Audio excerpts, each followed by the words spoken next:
Hello दोस्तों। एक बार फिर से स्वागत है आप सभी का मेरे YouTube channel occult and you में। दोस्तों, जैसा कि आप सभी जानते हैं कि हम अपने यूट्यूब चैनल में वैदिक ज्योतिष के ऊपर सीरीज़ चला रहे हैं। उसी सीरीज़ में मैं आपको जानकारी दे रहा हूं भावों के बारे में, और भावों की श्रृंखला में ही आज हम एक और वीडियो लेकर के आए हैं जिसमें हम जानकारी हासिल करेंगे, जिसमें हम जानेंगे वैदिक ज्योतिष के एक सिद्धांत के बारे में जो कि है भावात भावम सिद्धांत। तो दोस्तों, वैदिक ज्योतिष के इस सिद्धांत के अनुसार हम जिस भाव का फलादेश कर रहे हैं, तो वैदिक ज्योतिष हमें ये सिखाती है कि हम जिस भाव का फलादेश कर रहे हैं उससे संबंधित उसके सहयोगी भाव को भी एक बार देख लेना चाहिए फलादेश करते समय, क्योंकि दोनों ही भाव महत्वपूर्ण हैं। जो मुख्य भाव है उसके अलावा जो सहयोगी भाव है उसको भी देख लेना अति आवश्यक है फलादेश पूरी तरह से करने के लिए।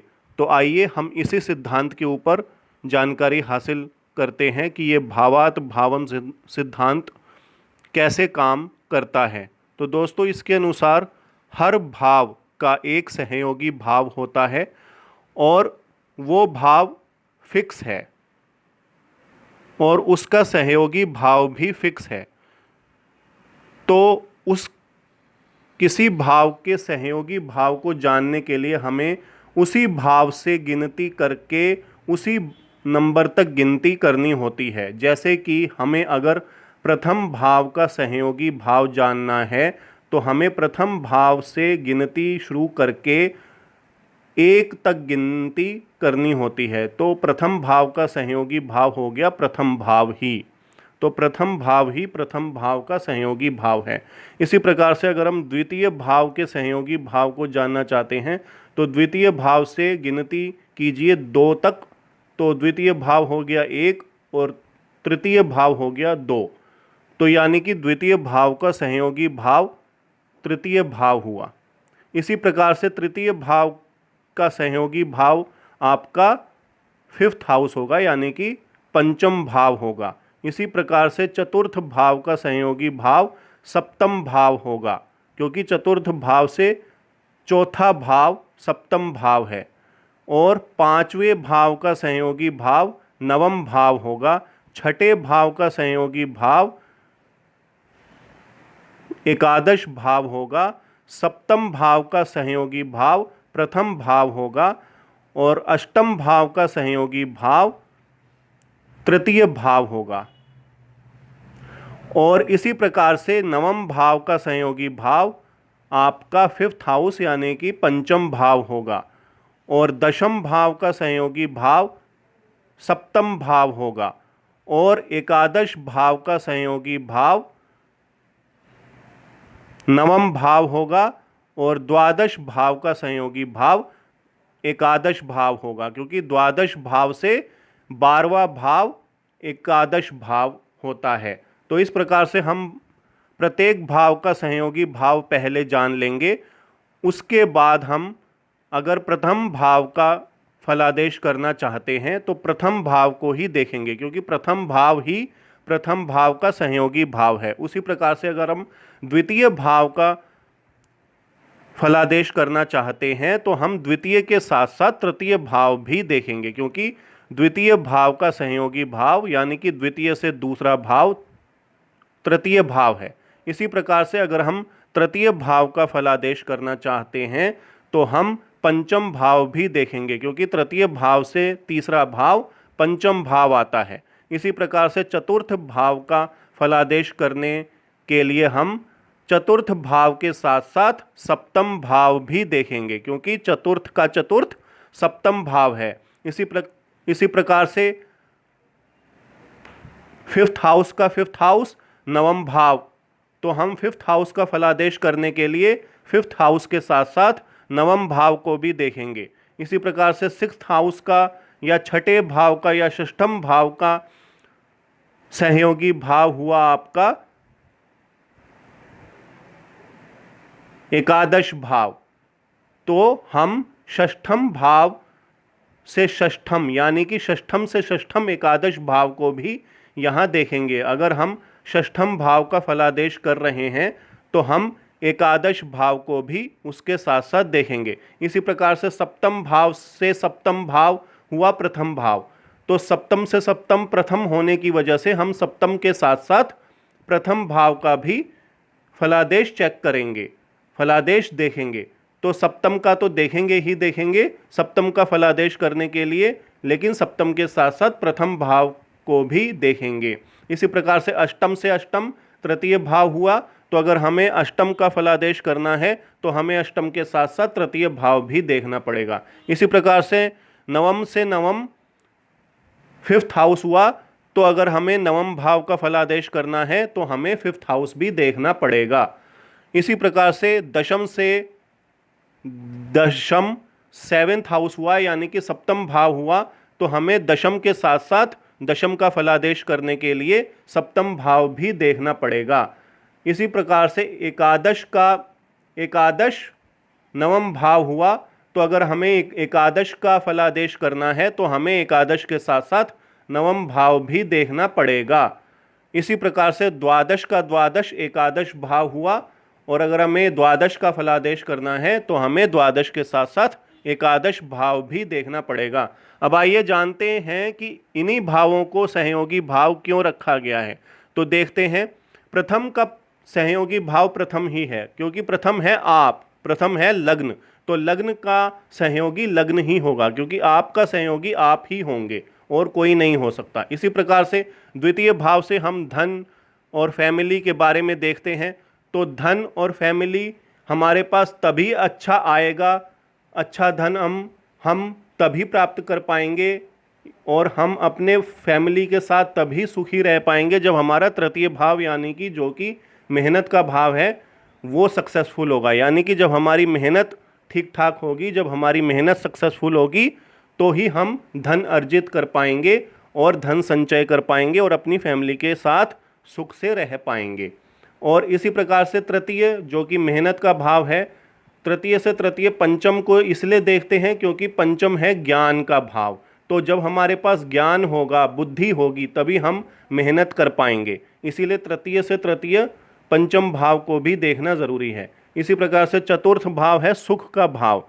तो सुख हमें तभी प्राप्त होगा जब हमारा जीवन साथी यानी कि सप्तम भाव, चतुर्थ से चतुर्थ सप्तम भाव भी हमारा ठीक होगा, तभी हमें संपूर्ण रूप से सुख शांति की प्राप्ति होगी। तो यानी कि हमारा जीवन साथी के साथ संबंध अच्छा होगा, तभी हम पारिवारिक सुख और प्रॉपर्टी और सुख समृद्धि हासिल कर सकते हैं। इसी प्रकार से पंचम का पंचम नवम भाव है, तो अगर हमें अपना ज्ञान देखना है, अपनी बुद्धि देखनी है, तो हमें भाग्य और धर्म भी देखना पड़ेगा कि हमारी बुद्धि और हमारा ज्ञान हमारे भाग्य के साथ है या नहीं, या हमारा भाग्य हमारा ज्ञान का साथ दे रहा है या नहीं। और नवम भाव से हम हायर एजुकेशन भी देखते हैं, तो इसीलिए पंचम नवम भाव भी देखना ज़रूरी है। इसी प्रकार से षष्ठम का षष्ठम एकादश भाव, षष्ठम भाव से हम रोग ऋण रिपु देखते हैं। तो अगर हमारी आय होगी, एकादश भाव से हम आय देखते हैं, तो अगर हमारी आय होगी तो हम अपना ऋण आसानी से चुकता कर सकते हैं, और अगर हमारा ऋण चुकता हो जाएगा तो हमारे शत्रु भी कम होंगे और साथ में हमें रोग बीमारी की समस्या भी कम आएगी अगर हमारी आय अच्छी है, क्योंकि अगर हमारे पास धन है तो हम अपने रोग बीमारियों का इलाज भी अच्छे से करवा सकते हैं। इसी प्रकार से सप्तम से सप्तम यानी कि प्रथम भाव को देखना ज़रूरी है। सप्तम भाव है हस्बैंड का या वाइफ का या जीवन साथी का, तो जीवन साथी आपसे सहयोग तभी प्राप्त कर पाएगा जब आप भी सहयोग करेंगे, क्योंकि एक हाथ से ताली नहीं बजती। इसीलिए जब लग्न यानी कि आप सहयोग करेंगे तभी आपका जीवन साथी भी आपका सहयोग करेगा।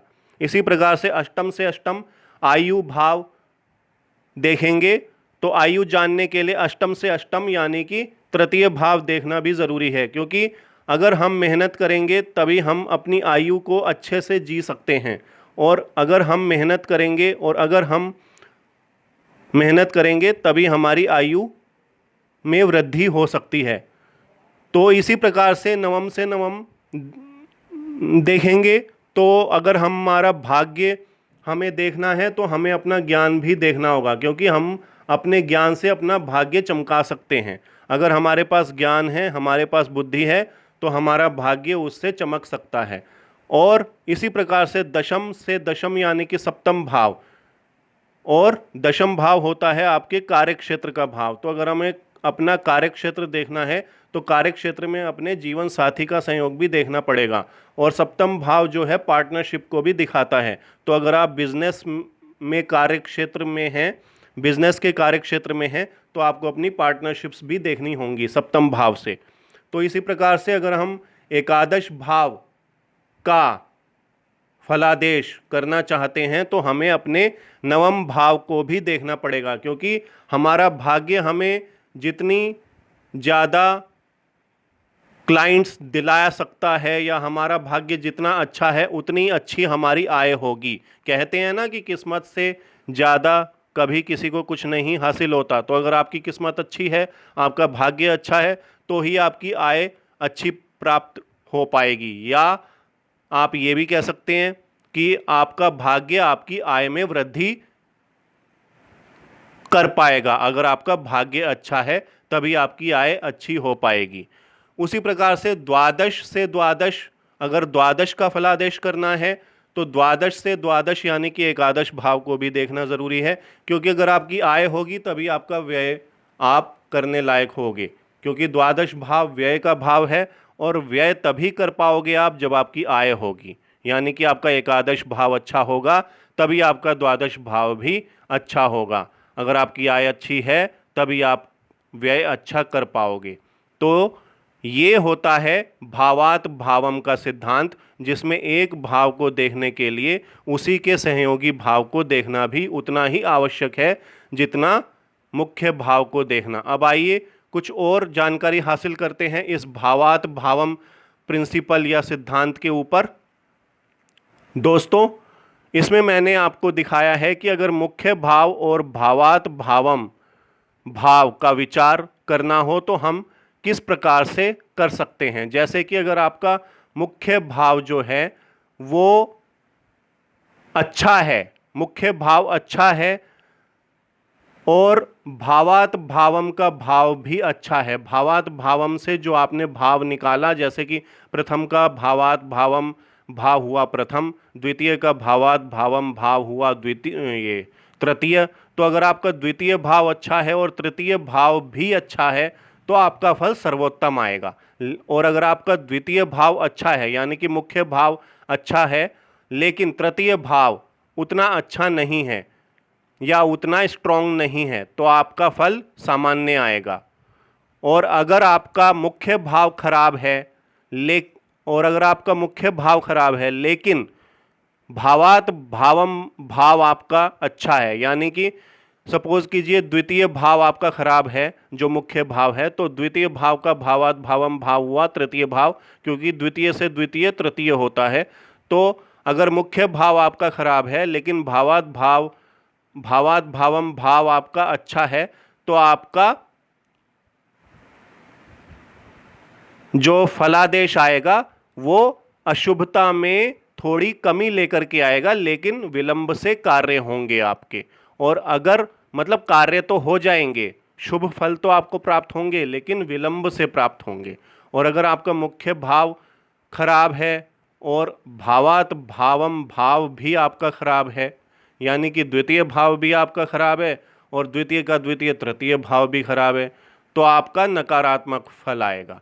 तो इस प्रकार से हम फलादेश प्राप्त करते हैं भावों के द्वारा, भावात भावम सिद्धांत को लगाते हुए। और एक जानकारी मैं देना चाहूँगा आपको कि हम अपनी जन्म कुंडली से वास्तु दोष भी देख सकते हैं और वास्तु को भी रिलेट कर सकते हैं।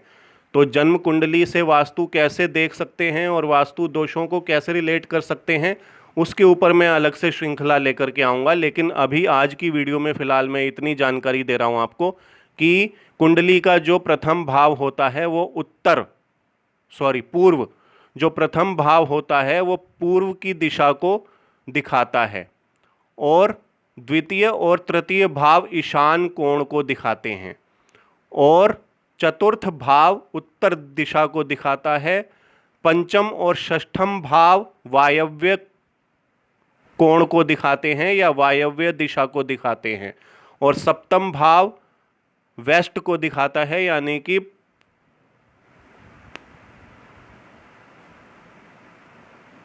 पश्चिम को दिखाता है। तो सेवेंथ हाउस यानी कि सप्तम भाव आपकी वेस्ट डायरेक्शन को दिखाता है। और अष्टम और नवम भाव नैऋत्य कोण या नैऋत्य दिशा को दिखाते हैं। और दशम भाव दक्षिण दिशा को दिखाता है। और एकादश और द्वादश भाव अग्नि कोण को या अग्नि दिशा को दिखाते हैं। तो इस प्रकार से हम डायरेक्शन कुंडली में बैठा करके और ग्रहों को कुंडली में बैठा करके जातक के कुंडली के हिसाब से हम वास्तु का फलादेश भी कर सकते हैं और वास्तु दोष भी कुंडली से देख सकते हैं। कैसे देख सकते हैं, पूरी प्रक्रिया क्या है, इसके लिए मैं अलग से वास्तु के ऊपर जब श्रृंखला लेकर के आऊँगा तब आपको बताऊंगा। आज मुझे आपको भावात भावम के बारे में जानकारी देनी थी। आज के लिए बस इतना ही। धन्यवाद।